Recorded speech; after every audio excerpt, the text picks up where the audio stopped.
Bienvenue dans le tout premier épisode de mon podcast où chacun raconte son histoire. Je m'appelle Héloïse Fiat, je suis architecte d'intérieur et on pourrait appeler concrètement cet épisode un petit peu l'épisode 0. Donc c'est celui un petit peu où je vais me présenter, où je vais vous parler de ce podcast, à quoi il va servir et à quoi il va vous servir potentiellement.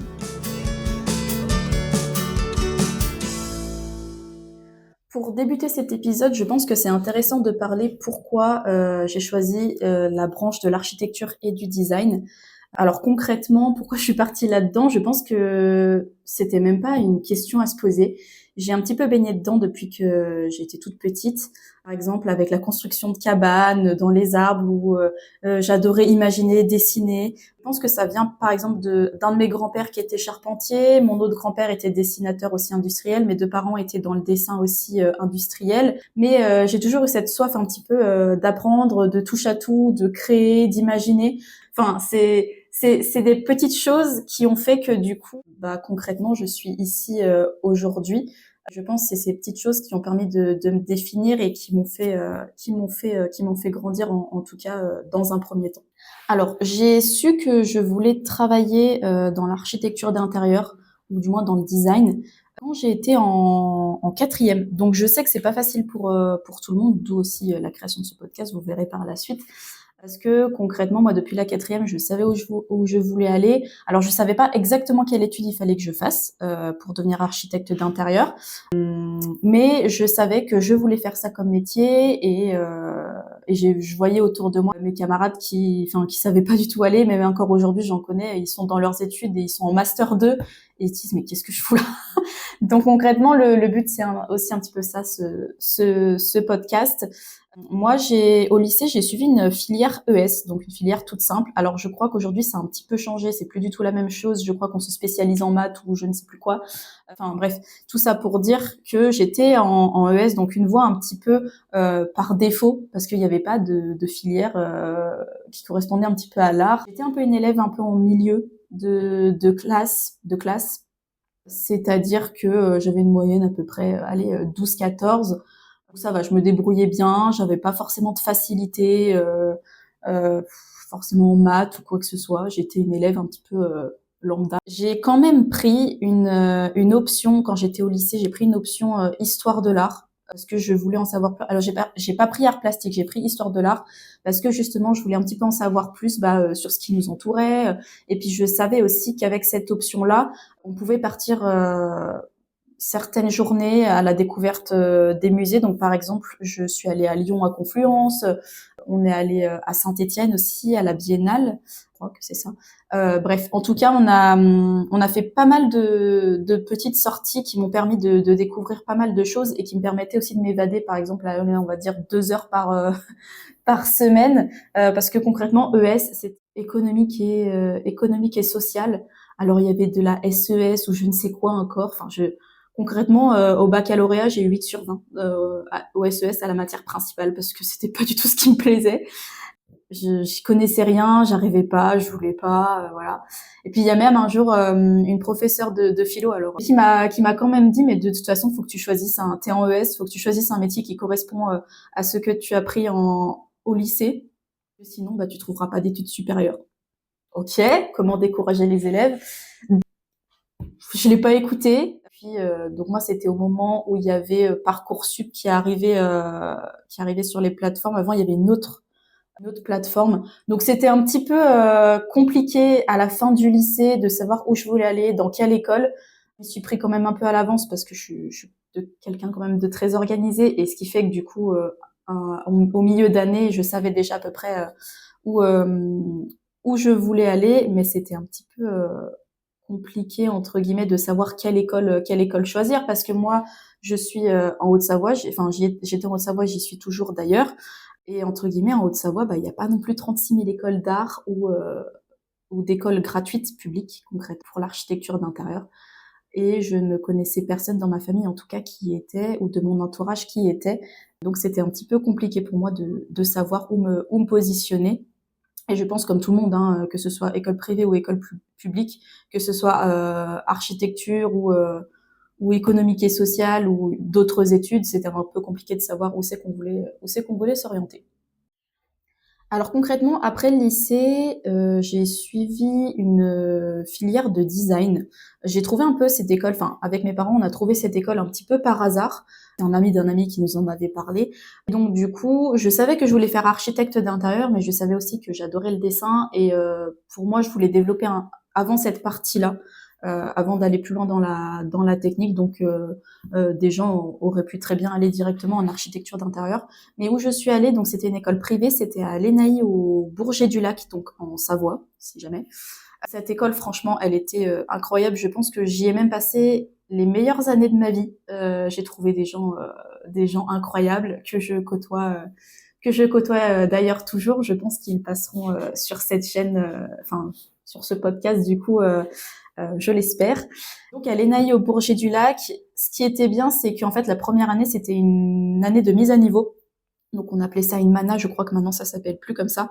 Mais une année de mise à niveau. Donc j'ai touché un petit peu au graphisme, j'ai touché à la mode, j'ai touché au design d'espace du coup. Et j'ai touché aussi au modèle vivant. Un peu tous les styles de dessin. J'ai appris tellement de techniques incroyables. On se baladait dans les rues. Par exemple, on allait à Chambéry, on dessinait les bâtiments, les monuments, on faisait des sorties. Enfin, franchement, c'était super bien. Et ce qui était bien là-bas aussi, c'est que les professeurs étaient des intervenants qui nous permettaient en fait d'avoir des vrais professionnels en face de nous qui ne faisaient pas que professeurs et ils nous ont énormément appris. D'ailleurs, je pense que un des professeurs passera aussi sur cette chaîne dans pas longtemps, je pense. Donc voilà pour cette école, enfin pour cette première année. Ensuite, donc ça a été en 3 ans. Deuxième année, on devait se spécialiser. Donc là-bas, vous pouviez faire soit de l'illustration, soit du design graphique, soit du design d'espace, soit il devait y avoir autre chose, mais je crois que je me suis pas vraiment renseignée là-dessus, étant donné que j'y suis pas trop allée. Donc moi, je me suis mise dans le design d'espace, donc 2 ans de design d'espace, et franchement, c'était des projets, on va dire, à gogo. On en faisait énormément, mais c'était super bien parce que ça nous a montré, en fait, ça nous a développé notre imaginaire, de savoir comment on pouvait gérer un projet et comment on pouvait aller plus loin dans nos pensées. On dessinait tout le temps parce que c'était obligatoire. On ne pouvait pas rentrer un projet s'il n'y avait pas vraiment de dessin. Donc c'est ça que je trouvais bien dans cette école parce que concrètement, ça nous obligeait en fait à faire des choses pas qu'on ne voulait pas, mais que ça nous sortait de notre zone de confort entre guillemets. Même si on était un peu plus spécialisé dans les logiciels par la suite, j'ai appris AutoCAD, après j'ai appris Archicad lors de mes stages, etc. Mais tout ça pour dire qu'on touchait un petit peu à tout et les projets étaient très restreints sur une période restreinte, ce qui nous permettait vraiment de nous pousser en fait dans ce qu'on apprenait et dans ce qu'on allait rendre. Moi, à la fin de ce cursus, je voulais en avoir plus en termes de technique parce que le design d'espace, faut savoir qu'il n'y a pas énormément de technique. Alors on en apprend, bien entendu, on apprend les bases de la technique, mais en architecture d'intérieur, si je voulais devenir architecte d'intérieur, il fallait vraiment que j'ai plus de technique. C'est pourquoi je suis allée à l'école Créade à Lyon. Donc, étant donné que j'avais déjà fait 3 ans en design quoi. Du coup, je suis arrivée en 3e année à Créade. Donc, Créade, c'était une école en 4 ans. Je crois qu'aujourd'hui, ils sont en 5 ans et la 5e année, c'est de l'alternance. Donc, moi, je suis arrivée en 3e année parce ils ont décrété que je pouvais aller en 3e année et ça m'arrangeait parce que c'était aussi une école privée. Donc, mine de rien, le coût derrière, voilà, hein, c'est une école privée. Et mine de rien, ça m'a quand même aussi appris pas mal de choses sur la technique, tout ce qui est plomberie, électricité, VMC, chauffage, etc. C'était ce qu'il me fallait pour devenir architecte d'intérieur. Et donc du coup, au bout de ces 2 ans, j'ai pu avoir mon diplôme d'architecte d'intérieur.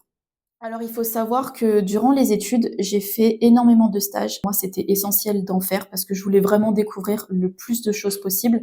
J'en faisais énormément, parfois même beaucoup plus que ce qui était demandé. Par exemple, sur certaines périodes, l'été, je pouvais en faire 2, 3, alors qu'il était demandé d'en faire un seul. Mais après, ça, c'est de mon ressort. C'est vraiment moi qui voulais en faire plusieurs. Concrètement, il y a 3 stages qui ont été très, très décisifs. Le premier a été quand j'étais encore en design d'espace, donc à l'ENAI au Bourget-du-Lac. Ça a été chez Source Studio, donc Thomas Ouf, avec Thomas Ouf. Donc si Thomas, tu passes par là, bien bonjour. Donc lui, il m'a vraiment appris énormément de choses. Donc il s'est mis à son compte juste après ses études, mais il a un vrai talent, je pense, pour l'architecture d'intérieur. Et j'ai travaillé avec lui sur un hôtel en tant que stagiaire. C'était énorme. Il m'a montré plein de choses techniques que j'aurais pas forcément appris en cours en étant en design d'espace. Il m'a aussi appris quelques ficelles du métier et puis savoir comment gérer, mine de rien, un petit peu son entreprise. Alors, je pense que j'étais encore un peu jeune pour réaliser, du coup, je lui posais pas forcément tout de suite les bonnes questions, mais en même temps, je pouvais pas vraiment savoir non plus quelles questions lui poser. Et il faut savoir aussi qu'il m'a appris pas mal de choses sur les logiciels, notamment Archicad, qu'on n'utilisait pas forcément en design d'espace parce qu'il n'était pas encore très répandu ce logiciel. Et ensuite, 2 autres stages qui ont été très décisifs. En fait, ça a été mes 2 derniers stages. Concrètement, c'était le stage de fin d'études. Donc, quand j'étais chez Créade, du coup, la deuxième période, la période d'architecture d'intérieur, ils demandaient de faire un stage sur un certain nombre de mois ou de semaines. Et du coup, moi, j'ai demandé toujours dans ma vallée, en Haute-Savoie. Enfin, je voulais pas refaire un stage à Lyon parce que j'en avais fait un et ça m'avait pas forcément plu. Il faut savoir que la ville, c'est pas forcément quelque chose pour moi. En tout cas, je préfère les montagnes. Du coup, donc j'ai cherché et je suis allée chez alors Inside Interior Design, donc avec Émilie Joly-Potu qui est à Megève. Donc pareil, Émilie, si tu passes par là, bien le bonjour. Ça a été très enrichissant parce que concrètement, elle a une certaine vision de la décoration qui était pour moi, que moi je touchais pas forcément à ça au départ. Et du coup, elle m'a appris pas mal de petits trucs aussi au niveau des matières. Elle a emménagé du coup dans des locaux avec une architecte. Donc pareil, qui m'a pris en stage parce que justement j'étais dans les mêmes locaux qu'elle. Donc du coup j'ai fait 2 stages en un. Donc c'était avec Emmanuel Jeannot, architecte. Donc bonjour aussi Emmanuel, si tu passes par là. Et donc elle, étant architecte, elle m'a vachement appris au niveau tout ce qui est technique en fait, parce que en étant architecte d'intérieur et architecte, on se complète. Mais il y a plein de choses que je savais pas qu'elle m'a appris. Enfin, et du coup, ce dernier stage m'a permis de me dire ouais, c'est vraiment ça que je veux faire parce que tout était un petit peu lié. Je voyais tout, je voyais l'architecture d'intérieur et la décoration, ce qui est quand même rare dans un stage. Et étant donné que j'étais la seule stagiaire avec elle, du coup je pouvais toucher à tout. J'allais avec elle sur les chantiers, donc c'était vraiment top. Donc du coup, mon stage s'est arrêté et elles m'ont proposé de faire de la freelance pour elles. Donc c'est-à-dire qu'en fait, mon stage il s'est arrêté à peu près en mai-juin, je crois, mai-juin 2023. J'ai eu mon diplôme en juin 2023, je crois, et la cérémonie était en septembre 2023. Mais au final, j'ai créé mon entreprise en juillet 2023, étant donné qu'elles m'ont demandé de faire de la freelance pour elles, où j'ai commencé en septembre 2023. Et donc du coup, de fil en aiguille, ça a commencé comme ça. J'ai créé mon entreprise. Au départ, je ne voulais pas forcément. Je voulais d'abord être salariée, un petit peu le schéma classique. Être salariée pour prendre de l'expérience. J'avais d'ailleurs fait des entretiens d'embauche dans certaines entreprises, mais ils me disaient tous mais pourquoi tu lances pas ta propre boîte. Mais en tout cas, j'adore la freelance parce que ça me permet vraiment de travailler en collaboration avec les autres. Donc du coup, que je sois salariée ou en freelance ou toute seule, je pense que ça aurait pas forcément changé grand-chose. J'ai toujours eu un petit peu cette soif d'apprendre, mais vraiment, ce que j'aime par-dessus tout, c'est vraiment transmettre. Pourtant, je suis jeune, pour vous dire, je suis une 2000, donc j'ai 24 ans. Donc pour certains, je suis encore un petit bébé. Et longtemps, je me suis dit que j'avais pas grand-chose en fait à transmettre parce que pour moi, l'expérience, elle se justifiait par rapport à l'âge, ce qui est un petit peu vrai d'un côté, mais de l'autre, bon, chacun aura son opinion là-dessus. Et au final, étant en freelance, j'ai commencé à rencontrer énormément de corps de métier, que ce soit les électriciens, les maçons, les plombiers, etc. Je me suis dit que ils gravitent tous autour de moi et c'est vraiment que j'ai appris une chose, qu'en fait, que chaque métier était vraiment essentiel dans un projet. Concrètement, vous pouvez pas faire un projet sans électricien, sans plombier, sans carreleur, etc. Vous allez pas dire à vos clients, oui, pas de souci, je vous fais la conception, ensuite je fais l'électricité, je fais la plomberie, et puis je viens vous faire le carrelage. Non, ça fonctionne pas comme ça. Le but, c'est vraiment chacun a son corps de métier. Moi, je suis architecte d'intérieur, mais je vais pas toucher à la partie électricité. C'est pas moi qui vais venir vous installer vos câbles chez vous. Concrètement, c'est aussi ça que je veux transmettre et c'est là en fait, c'est de là qu'est née l'idée de ce podcast et de ces vidéos. Je veux vraiment valoriser tous ces métiers, montrer leur importance parce qu'aujourd'hui, mine de rien, il y en a qui sont caractérisés comme sous-métiers. Alors ça, je comprends pas trop. J'ai jamais vraiment compris parce que concrètement, S'il n'y a pas d'électricien, s'il n'y a pas de plombier, s'il n'y a pas de maçon, il n'y a pas de projet. Même nous, les architectes d'intérieur, on n'existe pas vraiment. Le but de ce podcast aussi, c'est de vous permettre en fait de vous inspirer, par exemple, que vous soyez étudiant, lycéen, collégien, peut-être, collégien ou tout simplement curieux et même professionnel, si vous voulez vous remettre dans dans un autre métier, pourquoi pas. Le but, c'est vraiment que tout le monde un petit peu partage ses expériences. Alors, on va se cantonner, bien entendu, au métier de la construction, de l'aménagement et de la création, parce que sinon, ça fait un petit peu beaucoup à voir. Mais le but, c'est vraiment de vous apporter de nouvelles découvertes, de vous montrer en fait ce que chaque métier cache, parce que mine de rien, on les voit tous en surface, mais on voit pas ce qu'il y a derrière. Même le métier d'architecte d'intérieur, j'en suis sûre que plein d'entre vous se disent, par exemple, le métier d'architecte d'intérieur, c'est comme être décoratrice d'intérieur. Alors que pas du tout. Ça fait partie du métier, mais c'est pas forcément la même chose. On complète nos projets, oui, avec la décoration d'intérieur, mais architecte d'intérieur, ce n'est pas que de la décoration d'intérieur. Donc vraiment, ce podcast est né de cette envie vraiment de valoriser tous ces métiers, de partager ces découvertes. Mais du coup, je vais vous en dire un petit peu plus aussi. Qu'est-ce que vous pouvez attendre du coup dans les prochains épisodes et dans ce podcast concrètement. Ce podcast, concrètement, c'est ma façon à moi de partager ma passion, de partager ce que j'aime au quotidien, de vous partager les personnes que je suis, par exemple, sur Instagram, de vous les faire découvrir aussi. Par exemple, là, sur mes stories, en ce moment, des fois, je partage des petits comptes artisans que je découvre. Alors, les personnes, je les connais pas forcément. Je trouve ça tellement courageux et aussi, tellement original, que je me dis, mais en fait, ces gens, ils méritent qu'on les mette en avant. Et même tous mes confrères architectes d'intérieur, décorateurs, designers, etc. Parce que ce qu'ils font, c'est magnifique. Et ils méritent tout le monde mérite un petit peu d'être mis en avant, d'être mis en avant en fonction de ce qu'il propose, en fonction de ce qu'il fait, parce que chacun a un petit peu sa particularité. Alors comment du coup ce podcast il va se présenter. Donc bien évidemment, il va se présenter sous ce format-là. Donc soit en vidéo, soit sinon vous pourrez l'écouter sur Spotify, Deezer, Apple, etc. Donc tout ce qui est plateforme d'écoute. Donc dans chaque épisode, vous allez vraiment découvrir des histoires un petit peu uniques. Donc il y aura des invités à chaque fois. Là c'est un petit peu, je pense, le seul épisode où je parlerai toute seule. Déjà, je pense que vous l'aurez peut-être vu, je suis pas du tout à l'aise. Mais je pense que je vais prendre le coup de main peu à peu. Le but, c'est vraiment de mettre en avant ces savoir-faire, ces métiers uniques qui, ensemble, au final, ils forment un tout. Il va y avoir plusieurs formats de podcasts que je vais vous proposer.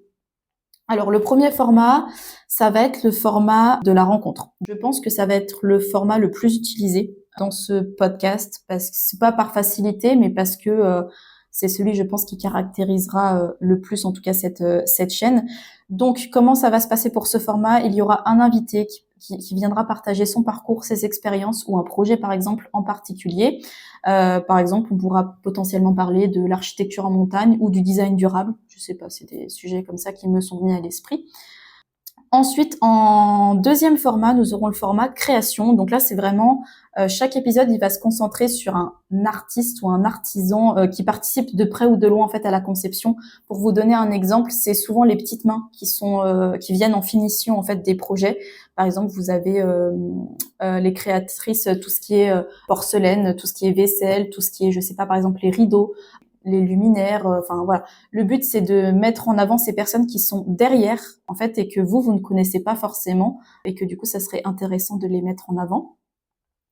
Un troisième format, ça serait le format regard croisé. Donc ici, on aura deux personnes qui viendront débattre d'un projet qu'ils ont fait en commun ou d'un potentiel projet qu'ils feront en commun. Le but, c'est qu'ils débattent sur leur collaboration, sur ce qu'ils ont fait pendant celle-ci et comment leurs compétences s'assemblent en fait au final pour créer un projet et pour le finaliser. Ensuite, vous aurez le dernier format qui lui, je pense, celui-là je l'adore de format. Ça sera un format hors série qui va un peu sortir des sentiers battus, mais on reste toujours un petit peu dans l'art, la création, etc. C'est vraiment une plongée dans des métiers artistiques hors du champ de la construction et de l'aménagement. Le but, c'est aussi de mettre en avant des métiers tout aussi inspirants que le mien, parce que concrètement, même si moi je suis architecte d'intérieur, je m'inspire de plein de choses. Je m'inspire pas que de l'architecture, je m'inspire pas que du dessin, je m'inspire aussi de la peinture, je m'inspire de la mode, je m'inspire de la littérature. En fait, il y a plein de choses qui viennent dans mon esprit que je vois par exemple même les paysages ou les choses comme ça peut m'inspirer dans mon travail. Et là, le but, c'est vraiment de mettre en avant des personnes qui sont aussi dans la création, dans le monde artistique, qui peuvent apporter quelque chose, je pense, à nos métiers, comme par exemple, on pourrait parler, je sais pas, du tatouage, de la peinture. Donc voilà, ça c'est pour les 4 formats. Donc chaque épisode sera vraiment une opportunité pour vous, en fait, d'en apprendre un petit peu plus sur les personnes que vous côtoyez au quotidien, de valoriser les histoires des personnes qui viendront sur ce podcast et de montrer vraiment les réalités qui se cachent derrière, parce que mine de rien, je pense qu'on voit tout en surface, mais qu'on voit pas le travail vraiment qu'il y a derrière dans chaque métier. Donc je vous remercie d'avoir écouté ce podcast. J'espère qu'il vous plaira et que vous serez de plus en plus nombreux à l'écouter. Donc un épisode normalement sortira par semaine. Ça sera le mardi à 18h. Donc sur toutes les plateformes d'écoute, vous pourrez le retrouver sur Spotify, Deezer, Apple, etc. Mais aussi sur YouTube. Je vous mettrai sûrement des petits teasers, je pense, sur Instagram. Tous les invités qui viendront dans ce podcast, vous aurez en amont en fait la présentation sur mes stories Instagram. Donc n'hésitez pas à me suivre pour en savoir plus. Et j'espère que vous serez toujours plus nombreux à écouter ce podcast, à écouter ces projets uniques, ces personnes uniques, mais aussi ces métiers uniques. Et donc du coup, je vous dis à très bientôt pour le premier épisode de ce podcast.